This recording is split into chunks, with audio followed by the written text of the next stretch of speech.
সবাইকে good morning everyone, welcome back to my channel. আর আজকে আমি চলে এসেছি একটা নতুন ব্লগ নিয়ে সকাল সকাল। আর এখানে হচ্ছে আমার কিটিরা খেলা করছে, ভালো করে দেখো, খুব কিউট এরা। তারপরে আমি এখানে যাচ্ছি আমার স্পেশাল চা বানাতে, যেটাকে সবাই আমার ফ্যান হয়ে গেছে। এখানে আমি বানিয়ে ফেললাম আমার স্পেশাল চা, একটু জল দিলাম, তারপরে এখানে ভরে একদম সুগার করার মতন চিনি দিয়ে ফেললাম। চিনি দেওয়ার পর স্পেশাল তড়কা আলা আমার চা পাতা দিয়ে দিলাম। মানে যেহেতু চা পাতা আমি বানাইনি, তা সত্ত্বেও চাটা কত সুন্দর দেখতে না আমার, তাই চাটা খুব ভালো করে বানালাম। তারপর আমার রুটি বানিয়ে ফেললো, আর ঝটপট এখানে রুটি ফুটি করে তারপর আমরা খেতে বসে গেলাম। খাওয়া দাওয়া করে দেখছি আমার বাবা খেলা করছে বিড়ালের সাথে। বাবা দেখি এখানে বিড়ালের সাথে খেলা করছে, কি অবস্থা, লাস্টে এইসব করে আমার বাবা। এখানে আমি চলে গেলাম রেডি হয়ে মেকআপ করতে, কারণ মেকআপ ছাড়া তো ওখানে যাওয়া যাবে না। লোক আমাকে বলে কে রে পাগল ছাগল বাসন ধোয়া মানুষ চলে এলো এখানে, সেই জন্য কাজের বোন আসলে ভালো করে। আমি রেডি হয়ে চলে এসেছি একটা হালকা মেকআপ নিয়ে।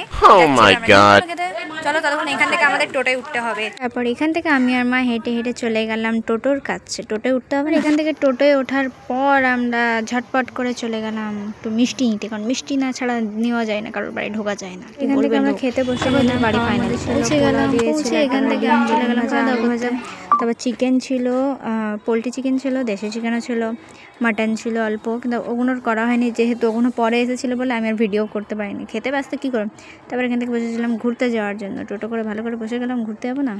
বেরিয়ে গেলাম আমরা বাগান বাড়ি যাওয়ার জন্য, এবং সেটা দেখার জন্য নেক্সট ব্লগে আমি আবার পোস্ট করছি। ততক্ষণের জন্য এতটাই ভিডিওটা থাকবে। চলো বন্ধুরা, দেখাবো নেক্সট ব্লগে। Tata bye bye.